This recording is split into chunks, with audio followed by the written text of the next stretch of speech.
জানিয়ে দিব এই মুহূর্তে আমাদের হাতে এসেছে গুরুত্বপূর্ণ আপডেট আন্তর্জাতিক সংবাদের শিরোনাম। শুরুতেই থাকছে যুদ্ধবিরতির পরও গাজায় ধ্বংসযজ্ঞ চালিয়ে যাওয়ার নির্দেশ ইসরায়েলের প্রতিরক্ষা মন্ত্রীর।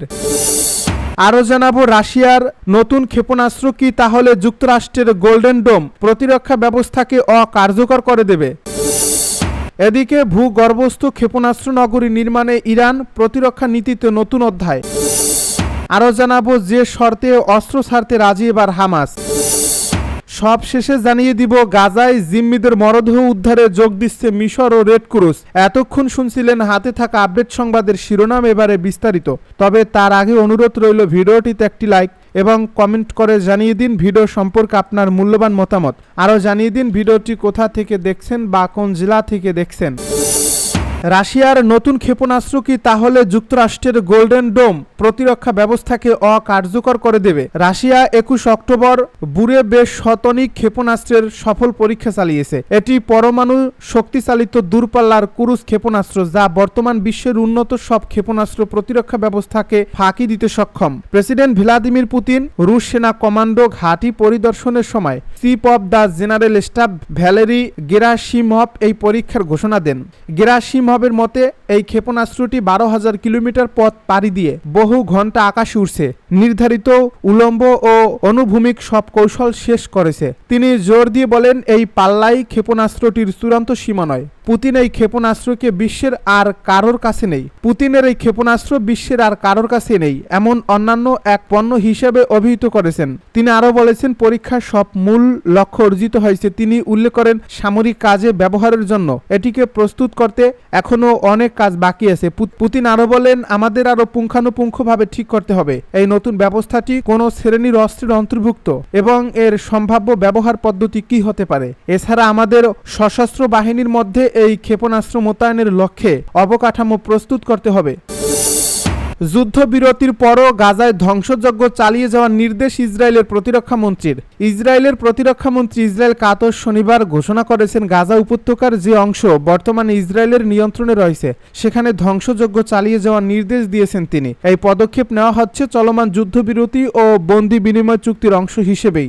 শনিবার সামাজিক যোগাযোগ মাধ্যম এক্সে দেওয়া এক পোস্টে ইসরায়েল কাতস লিখেছেন আমি ইসরায়েলি সেনাবাহিনীকে নির্দেশ দিয়েছি বর্তমানে আমাদের নিয়ন্ত্রণাধীন হলুদ রেখা টানা অঞ্চলে টানেল ধ্বংসকে সর্বোচ্চ অগ্রাধিকার দিতে। এটি এখন আমাদের মূল দায়িত্ব, পাশাপাশি সেনাদের ও সীমান্তবর্তী এলাকার জনগণের নিরাপত্তা নিশ্চিত করা। তিনি আরও জানান মার্কিন ভাইস প্রেসিডেন্ট, পররাষ্ট্রমন্ত্রী, প্রতিরক্ষা মন্ত্রী, প্রেসিডেন্টের বিশেষ দূত এবং সেন্টকম কমান্ডারদের সঙ্গে একাধিক আলোচনার মধ্যেই এই প্রক্রিয়া চলছে।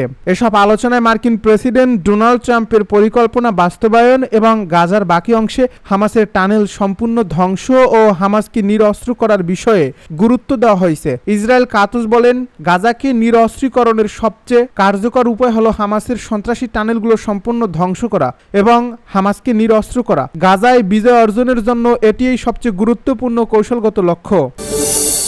ভূগর্ভস্থ ক্ষেপণাস্ত্র নগরী নির্মাণে ইরান প্রতিরক্ষা নীতিতে নতুন অধ্যায়। শত্রুপক্ষের আক্রমণ ঠেকাতে ভূগর্ভস্থ ক্ষেপণাস্ত্র নগরী এর কথা জানিয়েছে ইরান। দেশটির প্যাসিভ ডিফেন্স অর্গানাইজেশনের প্রধান ব্রিগেডিয়ার জেনারেল গোলাম রেজা জালালি বলেছেন ভূগর্ভস্থ ক্ষেপণাস্ত্র নগরীগুলো শত্রুর হুমকির মোকাবিলায় ইরানের প্রতিরোধমূলক প্রতিরক্ষা মডেলের সাফল্যের প্রতীক। রোববার তেহরানে এক অনুষ্ঠানে বক্তব্য দিতে গিয়ে জেনারেল জালালি বলেন ইরানের ইসলামী বিপ্লবী গার্ড বাহিনীর সাবেক বিমান ও আকাশ বিভাগের প্রধান মেজর জেনারেল আমির আলী হাজি জাদেহ প্যাসিভ ডিফেন্সের নীতি ও মানদণ্ড অনুযায়ী এই ভূগর্ভস্থ ক্ষেপণাস্ত্র নগরীগুলোর নকশা ও নির্মাণে গুরুত্বপূর্ণ ভূমিকা পালন করছেন। এর ফলে দেশটি 12 দিনের প্রতিরোধ যুদ্ধে যুক্তরাষ্ট্র ইসরায়েলি আগ্রাসনের বিরুদ্ধে 12 দিনের প্রতিরক্ষা শত্রুর উপর সামরিক প্রভাব বিস্তার করতে সক্ষম হয়। এবারে যে শর্তে অস্ত্র ছাড়তে রাজি হামাস। ফিলিস্তিনি স্বাধীনতাকামী গোষ্ঠী হামাস জানিয়েছে তারা নিরস্ত্র হতে রাজি আছে, তবে শর্ত হলো ফিলিস্তিনের ইসরায়েলি দখলদারত্বের অবসান হতে হবে। হামাসের প্রধান আলোচক খলিল আল হাইয়া স্পষ্ট জানিয়েছেন এই সংগঠনটির অস্ত্র ভাণ্ডারের বিষয়ে সিদ্ধান্ত ইসরায়েলি দখলদারত্ব ও আগ্রাসনের উপস্থিতির সঙ্গে সম্পর্কিত।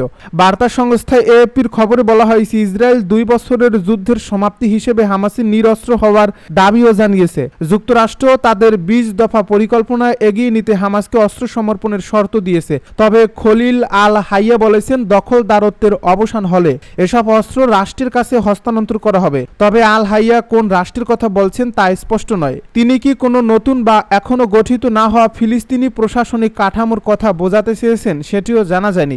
গাজায় ইসরায়েলি গণহত্যার মুখে দীর্ঘদিন থেকে হামাস বলে আসছে, যুদ্ধ পরবর্তী সময়ে তারা আর সরাসরি উপত্যকার শাসন কাজ পরিচালনায় আগ্রহী নয়। তবে পশ্চিমাদের দাবি অনুযায়ী নিজেদের যোদ্ধাদের নিরস্ত্র করার দাবি প্রত্যাখ্যান করেছে দলটি। তারা বলছে, একমাত্র স্বাধীন ফিলিস্তিন রাষ্ট্র গঠিত হলেই তাদের যোদ্ধারা অস্ত্র সমর্পণ করতে পারেন। সেক্ষেত্রে অস্ত্র সমর্পণের পর তাদের সামরিক বাহিনীতে যুক্ত করা হবে। এদিকে মার্কিন প্রেসিডেন্ট ডোনাল্ড ট্রাম্প প্রস্তাবিত টেকনোক্র্যাট কমিটির কাছে যুদ্ধবিধ্বস্ত গাজা উপত্যকার শাসনভার হস্তান্তরে সম্মত হয় হামাস। তবে অস্ত্র সমর্পণের ব্যাপারে তারা রাজি হয়নি। গাজায় সক্রিয় অন্য সংগঠনগুলো কায়রো বৈঠকের এই সমঝোতার বিষয়ে একমত হয়েছে।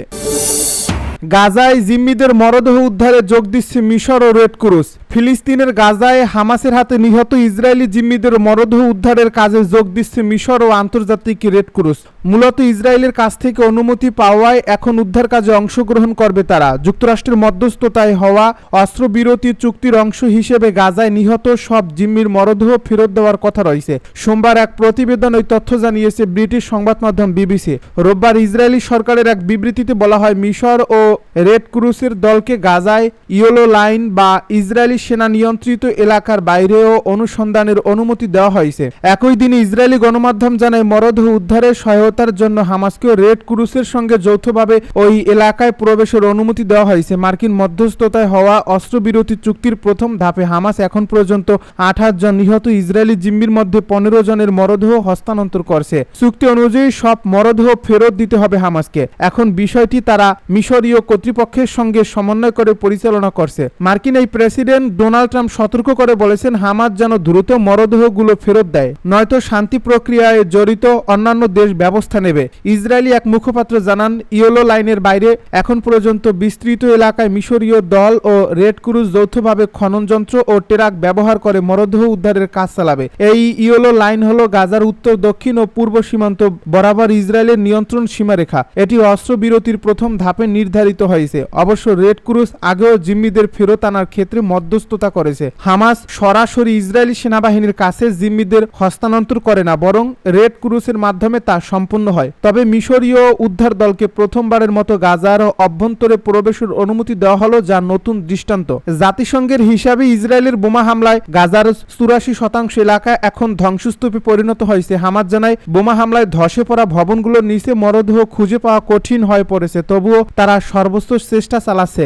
এদিকে রোববার ইসরায়েলি প্রধানমন্ত্রী নেতানিয়াহু বলেন, গাজায় কোনো বিদেশি বাহিনী কাজ করতে পারবে তা নির্ধারণের পূর্ণ ক্ষমতা ইসরায়েলের হাতে। তিনি আরো বলেন, আমরা আমাদের নিরাপত্তা নিজেরাই নিয়ন্ত্রণ করি। কোন আন্তর্জাতিক বাহিনী গ্রহণযোগ্য আর কোনটি নয় তা ইসরায়েলই ঠিক করবে। এর আগে মার্কিন পররাষ্ট্রমন্ত্রী মার্কো রুবিও জানান, অনেক দেশ গাজায় আন্তর্জাতিক বাহিনীর অংশ হতে আগ্রহ প্রকাশ করেছে, তবে ইসরায়েলের সম্মতি ছাড়া কাউকেই অন্তর্ভুক্ত করা যাবে না।